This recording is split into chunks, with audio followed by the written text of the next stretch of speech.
Hey everyone, today I want to show you some things in Google Sheets that might make life a little easier when looking at the size of rows and columns. Let's say, you're looking, you have a sheet here and you have an assortment of different rows and column sizes, and it's kind of a bit of a hassle because not everything seems to line up or be equitable. Maybe you want to know, okay, this is the size, this row 4 here. This is what I want. What size is it? Normally in Excel, you would see a little button somewhere that would tell you may come down here and say, okay, it gives me the size.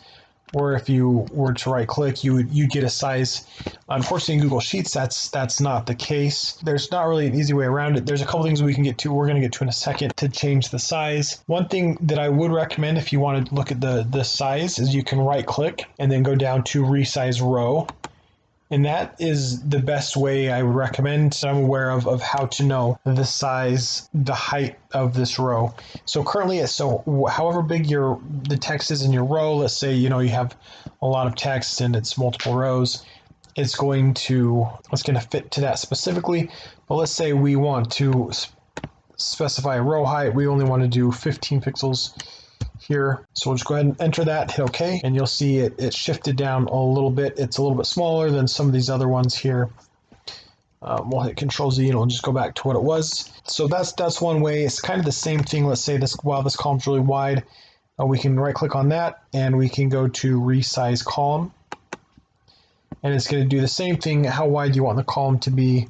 Let's say we only want it to be 100. We can go ahead and click that, and it's going to resize it down to 100 pixels. Let's say we have all these here. We can select multiple rows because we can see some are big, some are little. Something you can do if we have these rows selected, you can stretch them out, and it's going to automatically adjust all of them. You can do the same thing where you kind of get the double line here on our cursor and then make them smaller, and it's going to auto shift all of the rows that you have selected, which is great. You can see it's getting a little bit smaller there. You can also, instead of doing that by manually clicking and dragging it to make it bigger or smaller, you can do resize rows 3 through 18. If we want this to go up to 40, you can hit OK there.